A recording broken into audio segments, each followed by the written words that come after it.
Let me tell you something that may sound insane at first, but your spirit already knows it's true. You were never ordinary.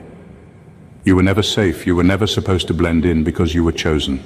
And not by man, not by popularity, not by religion, not by bloodline or birthright, but by a God who whispered your name before time had a clock.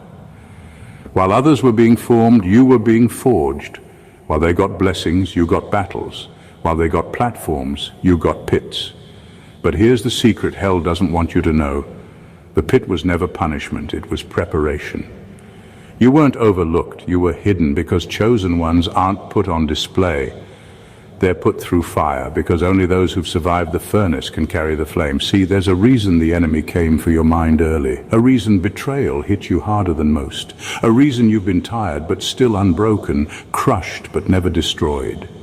Because there's something embedded in you that hell can't delete, a divine code that screams, untouchable, you were sealed. Before you ever lifted a prayer, before you ever fasted, before you ever repented, he sealed you with something hell can't reverse, an unbreakable assignment.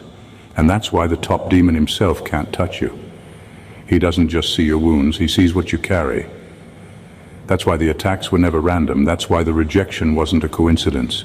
That's why isolation became your best friend, because God wasn't punishing you. He was protecting what hasn't even been released yet. You're not under attack because you're weak. You're under attack because you're loaded. You're not just a person, you're a prophecy in progress. So now the question is, will you believe what life has said about you, or will you step into what heaven already knows? Because when God seals a destiny, it doesn't matter how hard hell hisses. The chosen cannot be cursed, the sealed cannot be touched, and the one who walks with fire cannot be burned. Stay right here, because by the time you reach the end of this message, you'll understand why even the highest ranking demon backed off when he saw you coming. Number one, you're not just protected, you're off limits. You're not just protected, you're off limits. There's a difference. Protection means something is guarding you, but being off limits means even if the enemy gets close, he still can't touch you. There's a line drawn around your life, and it's not written in chalk, it's carved in divine authority. God didn't just say, I'll keep them safe. He said, don't touch this one. That's a command, not a suggestion. And when God speaks, the spiritual realm obeys. Even hell knows better than to cross a line God himself has set. That's why the attacks you've faced never did what they were supposed to do. You've been hit, yes, wounded, yes, but never destroyed, never taken out. That's because there's a layer over your life that goes beyond logic. It doesn't make sense why others crumbled under pressure you survived, why others lost their minds in storms that you somehow walked through. It's not that you're stronger, it's that you're sealed. See, the enemy studies people. He knows weakness, he tracks patterns, but when he gets to you, he sees something different. He sees a life with heavenly orders stamped all over it. He sees boundaries he can't cross. He sees divine warnings that say, access denied. It drives him crazy. So instead of attacking you directly, he sends distractions, confusion, delays, people who carry chaos. But it never really works. Why? Because even in your lowest moments, there's something in you he can't crack. That's what happens when you're chosen. You're not just watched over, you're marked. And being marked by God doesn't mean life gets easier. It means hell recognizes you as a threat, even when you don't feel like one. But it still can't reach you.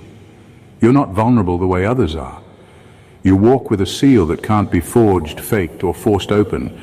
You're not just protected, you are untouchable, not because of who you are, but because of whose you are.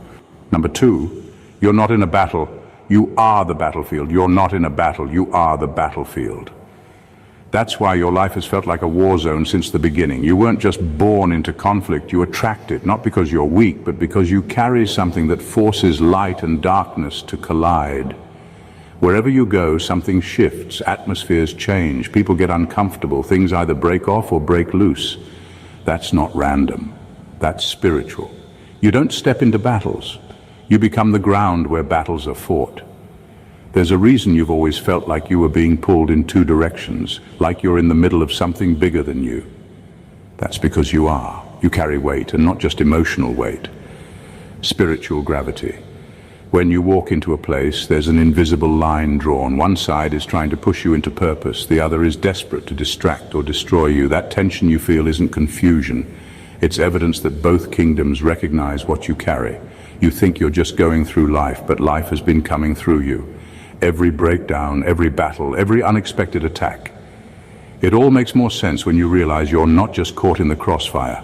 You are the fire. You're the territory God's trying to reclaim, and the enemy is trying to sabotage. That's why you wrestle with heaviness that others don't feel. That's why people are drawn to your light, but also try to dim it. You've been wondering why peace seems temporary, and rest always gets interrupted. It's because your very existence is disruptive to darkness. You carry clarity that breaks confusion. You carry purpose that frustrates evil. You carry presence that pushes back hell. And the wildest part, you're still standing. With all that pressure, all that warfare, all that weight, you're still here, still fighting, still walking. That's not by accident. That's because even when you didn't know it, heaven was using your life to make a statement. You don't just show up to battles. Battles happen because you showed up.